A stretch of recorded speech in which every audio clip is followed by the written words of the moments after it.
ఆత్మాభిమానం చూపి నమ్మకం ఉంచుకొని నన్ను గెలిపించినందుకు ఈరోజు 2024 నామినేషన్ సందర్భంగా వేలాది సంఖ్యలో వచ్చిన ప్రతి ఒక్కరికి కూడా శిరస్సు వంచి నమస్కారం తెలియజేస్తా ఉన్నాను.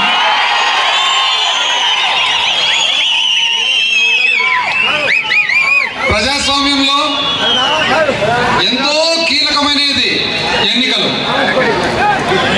ఒక్క ప్రజాస్వామ్యంలో మాత్రమే మనకు కావాల్సిన పాలకులను మనం ఎన్నుకునేదానికి ఒక అవకాశం.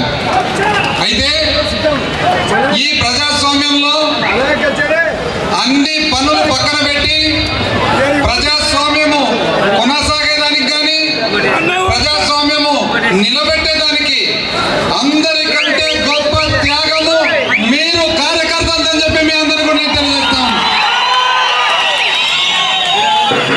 ఈరోజు రాబోయే ఎన్నికలు ప్రధానంగా రెండు పార్టీల మధ్యలో, ఇద్దరు నాయకుల మధ్యలో. ఒకవైపు యువకుడు, ఉత్సాహవంతుడు, పేద బడుగు బలహీన వర్గాలందరినీ కూడా ఉన్నత స్థానానికి తీసుకుపోవాలనే ఆశయాలతో రాజశేఖర రెడ్డి గారి కుమారుడైన జగన్మోహన్ రెడ్డి గారు అయితే, మరొక వైపు దాదాపు 75 ఏళ్ల వయసులో ఉండి చెప్పిన ప్రతి మాట కూడా ఖచ్చితంగా తప్పిన చంద్రబాబు నాయుడు గారు. ఈరోజు మనందరం కూడా ఒక ఆశ్చర్యకరమైన విషయము గమనించాల్సిన అవసరం ఉంది. ఎందుకంటే 3 సంవత్సరాల క్రితం ఇదే వేదిక నుంచే చంద్రబాబు నాయుడు గారు ఈరోజు సూపర్ 6 అని 6 అవాస్తవాలు, అబద్ధాలు పాంప్లెట్ రూపంలో ఇంటింటికి పంపిస్తూ, అదేవిధంగా చంద్రబాబు నాయుడు గారు మీ అందరి భవిష్యత్తుకు నేను బాధ్యుడిని పూచి అని అంటా ఉన్నాడు. అయ్యా, నీ వయసు 75 ఏళ్ళు, నేనైనా నువ్వైనా మీరైనా 75 ఏళ్ళ తర్వాత మహా అంటే 2-3 ఏళ్ళు బ్రతుకుతాము. 2-3 ఏళ్ళు బ్రతికే మన భవిష్యత్తే గ్యారంటీ లేనప్పుడు వీళ్ళందరి భవిష్యత్తు మీరెక్కడి నుంచి చేస్తారు? నీ భవిష్యత్తే గ్యారంటీ లేదే. ఈరోజు 20 సంవత్సరాల వయసులో ఉండే యువకుల భవిష్యత్తు నువ్వెట్లా గ్యారంటీ ఇస్తావయ్యా అని చెప్పి నేను అడుగుతా ఉన్నా. ఇదే వేదిక నుండే మీరందరూ ఎంతో ప్రేమతో ఎన్నుకున్న నన్ను ఓడించేదానికని చెప్పేసి ఒక అభ్యర్థిని ప్రకటించి, అదే అభ్యర్థిని మరొకసారి జలదుర్గంలో ప్రకటించి, అదే అభ్యర్థిని మరొకసారి ప్యాపిల్లో ప్రకటించి, 3 సార్లు మీరు ప్రకటించిన అభ్యర్థికే మీరు గ్యారంటీ లేరు. మీ నోట్లో ప్రకటించిన అభ్యర్థికే మీరు గ్యారంటీ లేరు. ఈరోజు మీరు చెప్పే గ్యారంటీని ఎవరన్నా నమ్ముతారా డోన్లు అని చెప్పి నేను అడుగుతాను. ఇదే వేదిక నుండి 2011లో యువకునైనా, ఇదే జగన్మోహన్ రెడ్డి గారు యువకులైనా, ఇదే డోన్లోనే మొట్టమొదటి అభ్యర్థిగా నన్ను ప్రకటించి 2014లో ఆ మాట నిలబెట్టుకొని, 2019లో ఆ మాట నిలబెట్టుకొని, 2024లో తన బీఫారం మీద మీ ఆస్తులతో నేను ఈరోజు నామినేషన్ దాఖలు చేస్తానని చెప్పి తెలియజేస్తాను.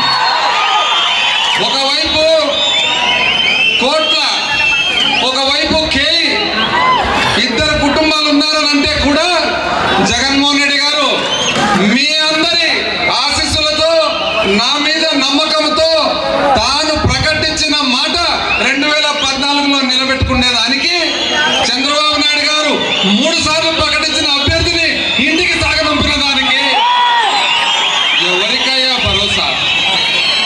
మీ భరోసాను నమ్మే వాళ్ళు ఎవరున్నారు అని 2012 ఎన్నికల సందర్భంగా కేఏ వాళ్ళు వైసీపీలో చేరుతామని పోయి వివిధ రకాలుగా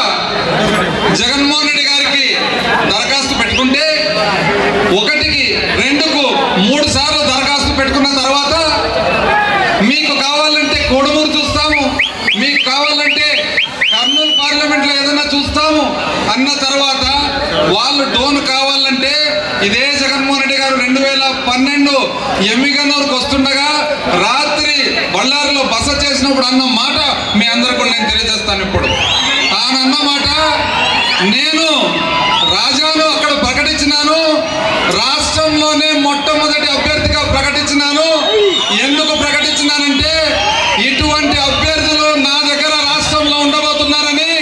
నేను ప్రకటించిన వ్యక్తిని మార్చే ప్రసక్తే లేదు. వస్తే రమ్మను, లేకుంటే నాకేం అభ్యంతరం లేదు. ఈరోజు జగన్మోహన్ రెడ్డి గారి వ్యక్తిత్వానికి, చంద్రబాబు నాయుడు గారి వ్యక్తిత్వానికి ఎంత చక్కగా కంటికి కనపడతా ఉందో ఒక్కసారి మీరందరూ కూడా గమనియాలని చెప్పి మీకు వేడుకుంటా ఉన్నా. అయితే ఈరోజు రెండు పార్టీల మధ్య చూసినట్లయితే జగన్మోహన్ రెడ్డి గారు 2019 ఎన్నికల సందర్భంగా మేనిఫెస్టో రిలీజ్ చేసి తాను మేనిఫెస్టోలో చెప్పిన ప్రతి ఒక్క సంక్షేమ కార్యక్రమము ఈరోజు పూర్తయిందా లేదని ఒక్కసారి మనం గమనించుకోవాల్సిన అవసరం.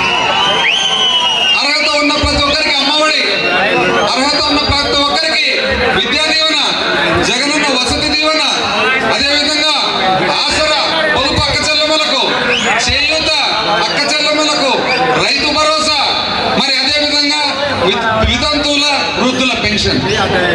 ఇదే చంద్రబాబు నాయుడు గారిని పోల్చుకుంటే 2014లో మీరు చెప్పిన వాగ్దానాలేమి, మీరు పూర్తి చేసిన వాగ్దానాలేమి?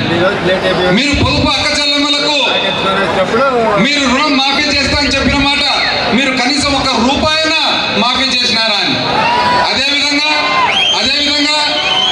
నెలకు ఒక గ్యాస్ సిలిండరు ఉచితంగా సబ్సిడీ మీద ఇస్తా అని చెప్పి ఒక్క సింగిల్ గ్యాస్ సిలిండర్ అన్నా మీరు ఇచ్చినారని చెప్పి అడుగుతా ఉన్నా.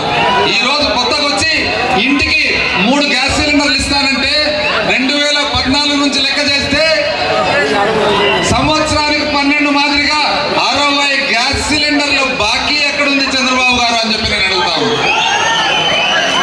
మహాలక్ష్మి పథకం అని చెప్పి 25,000 రూపాయలు ఆడపిల్ల పుడుతూనే బ్యాంక్ అకౌంట్ లో వేస్తా అని చెప్పి పెళ్లి టయానికి 2 లక్షలు ఇస్తా అని చెప్పిన చంద్రబాబు నాయుడు గారి వాగ్దానం 25,000 కాదు, కనీసం 25 రూపాయలన్నా ఎవరికన్నా ఇచ్చినా అని చెప్పి అడుగుతాం.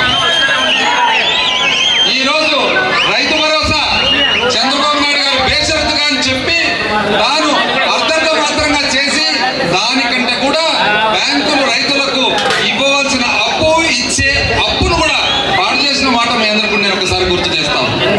ఈ రోజు బేరీ చేసుకున్నట్లయితే చంద్రబాబు నాయుడు గారికి, జగన్మోహన్ రెడ్డి గారికి, మనమందరం కూడా వైసీపీ కార్యకర్తలము, నాయకులము, ఒక గొప్ప పార్టీ, ఒక గొప్ప నాయకుడి కింద మనము ప్రజాస్వామ్యంలో భాగస్వామ్యులైనందుకు తల ఎత్తుకొని మనం తిరుగుతున్న మాట కూడా మీ అందరికీ నేను కలుగుతుంది.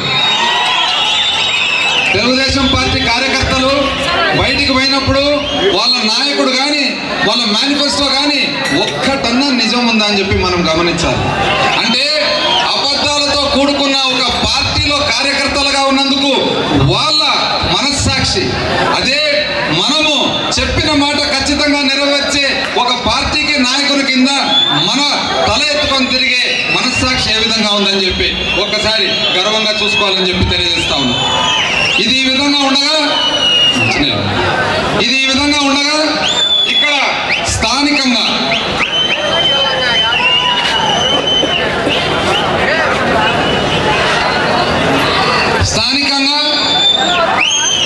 మన ప్రత్యర్థి 1వ కృష్ణుడు, 2వ కృష్ణుడు, 3వ కృష్ణుడు, మళ్ళా ప్రత్యర్థి. మన ప్రత్యర్థి వచ్చి అడిగే ప్రశ్నలు ఏమని అడుగుతా ఉన్నాడు? డోన్లో అభివృద్ధి ఎక్కడ అని అడుగుతా ఉన్నాడు. ఎంత అన్యాయం అండి, ఎంత అన్యాయంగా మాట్లాడుతూ ఉన్నారు. పోనీ మీకు అభివృద్ధి కనపడలేదు, కనీసము తెలియజేసేదానికి రండయ్య నాతో పాటు కారు ఎక్కించుకుంటాను, నేనే డ్రైవ్ చేస్తాను, రండి మొత్తం నియోజకవర్గం అంతా తిప్పుతాను, వారం పడుతుంది. ఈ రోడ్డు అభివృద్ధి కాదా అని అడుగుతా ఉన్నా. ఈ రోజు బిల్డింగ్ అభివృద్ధి కాదా అని అడుగుతా ఉన్నా. ఈ రోజు ఆ క్లబ్ అభివృద్ధి కాదా అని అడుగుతా ఉన్నా. ఈ రోజు ఆ డబుల్ రోడ్ అభివృద్ధి కాదా అని అడుగుతా ఉన్నా. ఈ రోజు 100 పడకల ఆసుపత్రి అభివృద్ధి కాదా అని అడుగుతా ఉన్నా. ఈ రోజు బీసీ సంక్షేమ పాఠశాల అభివృద్ధి కాదా అని అడుగుతా ఉన్నా. ఐటీ అభివృద్ధి కాదా, సోషల్ వెల్ఫేర్ స్కూల్ అభివృద్ధి కాదా, చెరువులకు నీళ్లు అభివృద్ధి కాదా, చివరకు డోన్లో ఎక్కడా లేని విధంగా మామూలుగా జిల్లా హెడ్ క్వార్టర్స్ లో ఉండవలసిన కేంద్రీయ విద్యాలయం తెచ్చిన మాట అభివృద్ధి కాదా అని అడుగుతాం. నీళ్లు లేక అల్లాడిపోతా ఉన్నాం. ఒక్క ఎకర కూడా నీటిపారుదల లేని నియోజకవర్గం డోను. ఈరోజు 36 చెరువులకు నీళ్ళిచ్చి వచ్చే సంవత్సరం నుండి 36 చెరువులకు కూడా సమృద్ధిగా నీళ్లు ఇవ్వబోయేది అభివృద్ధి కాదా అని అడుగుతాం. ఈరోజు తాగేదానికి నీళ్లు లేకుండా ఉంటే గోరకల్లు అంటే ఎక్కడ, పాణ్యం దగ్గర గోరకల్లు నీళ్ళు అంటే ఎక్కడ నీళ్లు? భారతదేశం పైకి శ్రేష్టమైన తుంగభద్ర నీళ్లు కృష్ణాలో కలిసిన తర్వాత గోరకల్లుకు వస్తా ఉన్నాయని చెప్పి తెలియజేస్తాం. ఆ నీళ్లను 50 కిలోమీటర్లు తెచ్చి బేతంచెర్లలో 8 ఎకరాలలో శుద్ధి చేసి నీళ్ల సీసాల్లో ఉండే నీళ్ల కంటే కూడా శ్రేష్టమైన నీళ్లు ఊరికి కాదు, నలుమూలలు, ఇటువైపు ఇంద్రాంపల్లె, అటువైపు కొత్తబొర్సు, అటువైపు వంకమిట్లపల్లె, అటువైపు కౌలుపల్లె, అటువైపు బుగారపల్లె తాండా, అటువైపు సిమెంట్ నగరు, అటువైపు బెండేకల్లు, 4 మూలల కూడా ఊరికి కాదు ఇంటింటికి కూడా భారతదేశంలోనే శ్రేష్టమైన నీళ్లు ఇవ్వబోయే మాట అభివృద్ధి కాదా అని అడుగుతాం. ఇక్కడ నుండి డోన్ నుండి వెంకటారపురం పోతూ ఉంటే, డోన్ నుంచి దొరపల్లికి పోతూ ఉంటే వారానికి ఒక యాక్సిడెంట్ జరిగేది. హైవే మీద 2 బ్రిడ్జిలు కట్టి సర్వీస్ రోడ్డు వేసిన తర్వాత ఒక్క యాక్సిడెంట్ లేకుండా చూసుకున్న మాట, ఆ 70 కోట్లు ఖర్చు పెట్టిన మాట అభివృద్ధి కాదని అడుగుతాం. వాళ్ళు మాత్రము ఏ మాత్రము కూడా చలనం లేకుండా అభివృద్ధి కాదు అని అంటూ ఉన్నారు. పోనీ మాకంటే తెలియదు అభివృద్ధి అర్థము, మీరన్నా చెప్పగలుగుతారు అభివృద్ధి అర్థం అంటే. వాళ్ళ సమాధానం ఏం తెలుసునా, మేమిద్దరం ఒకటి అంటారు. అయ్యా మీరిద్దరు ఒకటి అని చెప్పి 30 సంవత్సరాల నుండి మీరు ఒకరు ఒప్పుకొనింటే దాదాపు ఈ రోజు ఈ డోన్ నియోజకవర్గంలో 100 మంది పైగా విధవలు ముండమొప్పులు ఉండేవాళ్ళు అని చెప్పి నేను అడుగుతాను. మీరు పెంచి పోషించిన ఫ్యాక్టరీను ఉండేదే అని చెప్పి అడుగుతా ఉన్నా. ఎక్కడయ్యా అన్యాయంగా ఈరోజు మీరు ఏ పార్టీ నుంచి పోటీ చేస్తున్నారు? మీ వలన నిర్దాక్షిణ్యంగా అర్ధరాత్రి బయట వాల్మీకులు 4 పండుకుంటే ఆ 4 చండ్రపల్లెలో మరి ఊచకోత కూసినట్టు చంపిన వాళ్ళు మీ పక్కన ఉండాలా లేదని చెప్పి అడుగుతాం. మీకోసము 4 కుటుంబాలు, ఆ 4 కుటుంబాలను చంపిన వాళ్ళను ఈరోజు మీ పక్కన పెట్టుకొని మీరు రాజకీయం చేస్తూ ఉంటే ఇది న్యాయమా భావ్యమా అని చెప్పి అడుగుతాం. మీకోసము నియోజకవర్గంలో ఒక పెద్ద మనిషిగా భావింపబడిన హుసేనాపురం నాగిరెడ్డి గారిని చంపితే వాళ్ళందరినీ ఈరోజు మీ పక్కన పెట్టుకొని తిరుగుతూ ఉన్నారే, ఇది న్యాయమా అని చెప్పి అడుగుతాం. మీకోసం రాచర్లలో పెద్ద మనిషి కంబయ్యను చంపిన వాళ్ళని మీ పక్కన పెట్టుకొని తిరిగిన మాట వాస్తవమా కాదా అని చెప్పి నేను అడుగుతాను. ఈ విధంగా చెప్పుకుంటూ పోతే డోన్లో ప్యాపిల్లో ఎంత మంది ప్రాణాలు మీకోసం కోల్పోతే మీరు ఎంతో సంతోషంగా రాజకీయంగా మీకోసం కష్టపడిన కార్యకర్తల ప్రాణాలు పోతే వాళ్ళను చంపిన వాళ్ళను పక్కన పెట్టుకొని తిరిగి మీరా అండి మాట్లాడేది నీతి నియమం? నాకు తెలిసి ఆ ప్రత్యర్థి వాళ్ళ తండ్రి పెద్దాయన విజయభాస్కర్ రెడ్డి గారి రాజకీయ జీవితము అంతమైనదే తెలుగుదేశం పార్టీ వల్ల. 2 సార్లు తెలుగుదేశం పార్టీకి ఓడిపోయి, మీరు మరిన్ని సార్లు తెలుగుదేశం పార్టీకి ఓడిపోయి మీ జీవితం అంతా కూడా కాంగ్రెస్ పార్టీతో పాటు కలిసి ఉండి ఓడగొట్టిన తెలుగుదేశం పార్టీ టికెట్ తీసుకొని కండువా వేసుకొని పచ్చటోపి పెట్టుకొని మనసెట్లు వస్తుందయా నీకు తిరిగేదానికని చెప్పి నేను అడుగుతాం. నీకోసం రాజకీయంగా కష్టపడిన వాళ్ళను చంపిన వాళ్ళను పక్కన పెట్టుకుంటుంది, నిన్ను ఓడించిన పార్టీలోకి చేరితిరి, మీ తండ్రి ఓడిపోయిన పార్టీని ఓడించిన పార్టీలోకి చేరి పచ్చ కండువాలు ఎట్లా వేసుకోబోతున్నాయా మీకు అని చెప్పి నేను అడుగుతాను. ఎంత అన్యాయం అండి, ఎంత అన్యాయంగా మాట్లాడుతూ ఉంటారు. ఇదే కాక అభివృద్ధి ఏమేనంటే నేను చేస్తాను అభివృద్ధి అంటారు. ఏమి చేస్తారంటే చెప్పరు, చేసినది చెప్పరు, చేస్తున్నది చెప్పరు, చేయబోయేది చెప్పరు. మేము చేస్తాం అభివృద్ధి అంటారు. ఈరోజు నేను అడుగుతా ఉన్నా ఈ వేదిక నుంచి, మీకు నిజంగా డోన్ నియోజకవర్గం మీద అంత ప్రేమ ఉంటే, అభివృద్ధి మీద అంత ధ్యాస ఉంటే, అభివృద్ధి మీద చిత్తశుద్ధి ఉంటే లద్దగిరికి ఈ రోజు వరకు కూడా రోడ్డు ఎందుకు వేసుకోలేదని చెప్పి నేను అడుగుతాను. లద్దగిరి నుంచి కోడమూరు పోయేదానికి 1 గంట పైన ప్రయాణం, మోకాల్లో గుంతలు, నడుములు ఇరిగేటట్లు. కానీ మీరు మాత్రము అభివృద్ధి చేస్తామని చెప్పి చెప్తూ ఉన్నారు.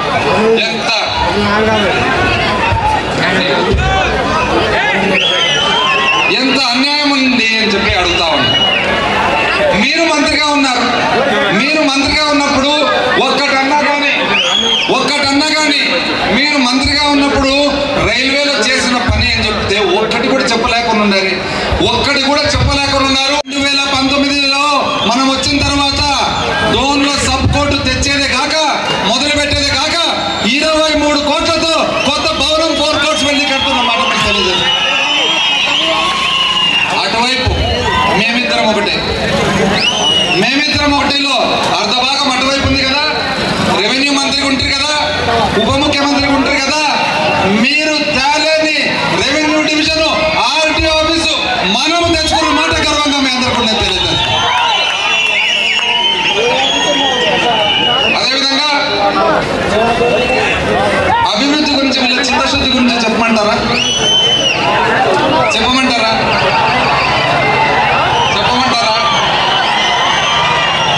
2014లో నేను మొట్టమొదటిసారిగా ఇక్కడ ఎమ్మెల్యేగా నిలబడక ముందు డోను నియోజకవర్గానికి మన మనస్తత్వం ఏమేమి తెలియజేయాలనేసి ఇంచుమించు 50 లక్షల రూపాయలతో అక్కడ ఆడపిల్లల స్కూల్లో బిల్డింగ్ కట్టేదానికి మనం పూనుకుంటే, ఇదే ఇద్దరు కేకేలు కలిసి అప్పటి డిఓ మీద ప్రెషర్ పెట్టి మన డబ్బులతో కట్టిస్తున్న బిల్డింగ్ కూడా పర్మిషన్ ఇవ్వకుండా ఆపాలని చెప్పి ప్రయత్నం చేసిన మాట వాస్తవం కాదని చెప్పి నేను అడుగుతాను. మీరు అభివృద్ధి గురించి మాట్లాడేవాళ్ళు, ఎంత అన్యాయం అండి. అంత అమాయకులు కాదండి డోన్ ప్రజలు. డోన్ ప్రజలందరూ కూడా వివేకవంతులు. గుర్తుకొస్తున్నాయి డోన్ ప్రజలందరికీ కూడా పాతకాలం గుర్తుకొస్తున్నాయి. పాతకాలంలో కబ్జాలు, స్థలం వదిలి పెడితే ఎవరో ఆక్రమణ, నాయి బ్రాహ్మణుల స్థలం ఆక్రమించుకున్న మాట ఒక్కసారి మీ అందరూ కూడా గుర్తు చేస్తాం. ఒక అంగడి కావాలంటే కప్పం కట్టాలి, వ్యాపారం చేయాలంటే కప్పం కట్టాలి, బండి పెట్టుకోవాలంటే కప్పం కట్టాలి. చివరకు కక్కుర్తిగా ఆ ఫ్లైఓవర్ కింద ఉన్న బంకులకు కూడా మీరు కప్పం వసూలు చేసే మాట వాస్తవం కాదని చెప్పి నేను అడుగుతాను. అసలు మున్సిపల్ ఆఫీసులో పగలుపూట 11 గంటలకు టెండర్ల కోసం పోతే అందరు ఎదురుగా కొడళ్ళు పెట్టుకొని నరికిన మాట ఒక్కసారి మీ అందరు కూడా గుర్తు చేస్తారు. కక్కుర్తిగా లెట్రిన్ల బిల్లులు తిన్న మాట కూడా గుర్తు చేస్తా ఉన్నా. మార్కెట్ యార్డ్ లో కందులు అమ్మేదానికి పోతే ఖాళీ సంచులు కూడా కక్కుర్తిగా వసూలు చేసే మాట గుర్తు చేస్తా ఉన్నా. ఎక్కడే కానీ బియ్యము, బ్యాళ్ళు, నూనె ఇవన్నీ కూడా డీలర్ల దగ్గర వసూలు చేసిన మాట కూడా మీ అందరు కూడా గుర్తు చేస్తా ఉన్నా. ఈరోజు నేను గర్వంగా చెప్తా ఉన్నా, 5 సంవత్సరాలు మన పాలన వచ్చిన తర్వాత ఎక్కడే కానీ ఇటువంటి విషయాలు కనీసము జరిగేది కాదు, వినపడుతున్నాయని చెప్పి మిమ్మల్ని అడుగుతా ఉన్నా. మీరండి ఈరోజు మాట్లాడేది ఎంత అన్యాయంగా మీరు మాట్లాడుతున్నారు అంటే ప్రజలు అంత అమాయకులను అనుకుంటున్నారా? మరి కొత్తగా ఇక్కడ మాజీ ఎమ్మెల్యే ఊరంతా కూడా తిరుగుతూ ఉన్నారు. కొత్తగా ఎందుకబ్బా ఇట్లా తిరుగుతున్నారంటే మన వాళ్ళు చాలా చక్కగా చెప్పారు, సార్ అన్న రోడ్లు మనం బాగేసినాం కదా అందుకని రయ్యం తిరుగుతున్నారు వీళ్ళు అని చెప్పేసి. రయ్యం తిరుగుతూ వీళ్ళు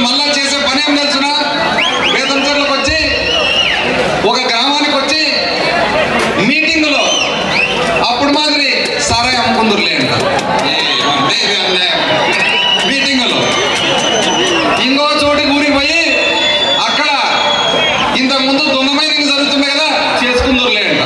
ఎవరన్నా కానీ బయటకు వచ్చి నేను బడి కడతా, నేను గుడి కడతా, నేను రోడ్ వేస్తా, నేను నీళ్ళు ఇస్తా, నేను చెరువులు కడతా అంటే అందము కానీ సారాయి అమ్ముకుందులే, దొంగ మైనింగ్ చేసుకుందులే. కాబట్టి నా కోట ఏంటంటే ఎంత దిగజారిపోయినారు అసలు. నాకు తెలిసి పైన పెద్ద ఆయన ఆత్మ తిరిగి క్షోభిస్తుందని చెప్పి నేను అనుకుంటా ఉన్నా. మరి పైగా ఫోన్లు అందరికి రారా అని చెప్పి చెప్తా ఉండు. ఎంత అన్యాయంగా మాట్లాడతారండి.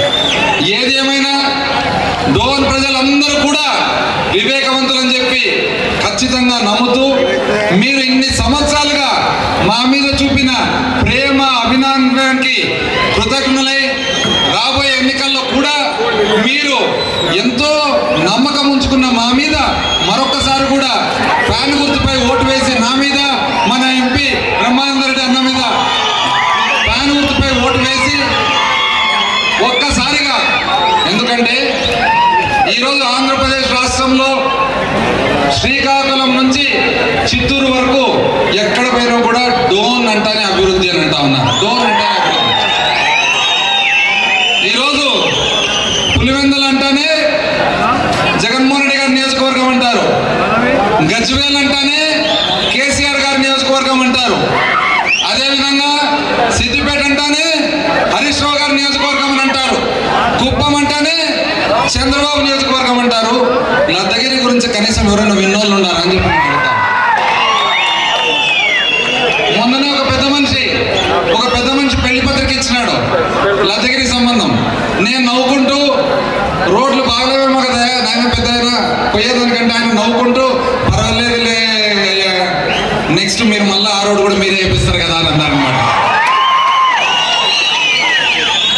మీ అందరికి కూడా మరొక్కసారి ఎంతో మేము కృతజ్ఞులై ఉన్నాం. ఎందుకంటే మీరు చూపించిన ప్రేమ, మీరు చూపించిన అభిమానం, ఆప్యాయత అది ఎంచలేనిది. అది ఏమాత్రం కూడా అసలు మీకు ఏ విధంగా మేము కృతజ్ఞత తెలుపుకోవాలనో మాకే చాలా చాలా చాలా మనసు లోపల అనిపించి రాబోయే కాలంలో కూడా ఖచ్చితంగా మీ అందరికి కూడా ముఖ్యంగా కార్యకర్తలకు వివిధ కారణాల వలన, కరోనా వలన, ఇంకొక కారణం వలన జరగవలసినంత న్యాయం ఇంకా జరగవలసినది ఉంది. కాబట్టి ఈసారి గవర్నమెంట్ ప్రభుత్వం వచ్చిన తర్వాత ఖచ్చితంగా మన కార్యకర్తలందరూ కూడా ప్రతి ఒక్కరు కూడా ఒక రాజులా అయ్యేట్టుగా మీ అందరికి కూడా న్యాయం జరుగుతుందని చెప్పి తెలియజేస్తూ మరొకసారి కూడా మీ అందరికి కూడా ధన్యవాదాలు, కృతజ్ఞతలు తెలియజేస్తూ ఇప్పటి నుంచి ఎన్నికల వరకు కూడా ప్రతి ఒక్కరు కూడా ఒక సైనికునిగా పనిచేసి ఒక గొప్ప అఖండమైన మెజారిటీ ఏ విధంగా అయితే ఇప్పుడు నలుమూలల రాష్ట్రానికి పోతే డోన్ అంటే అభివృద్ధి అంటున్నారో, నలుమూలల రాష్ట్రానికి పోతే డోన్ అంటే మెజారిటీ అనే మాట రావాలని చెప్పి నేను అందరూ కూడా తెలియజేస్తూ సెలవు తీసుకుంటా ఉన్నా. జై హింద్.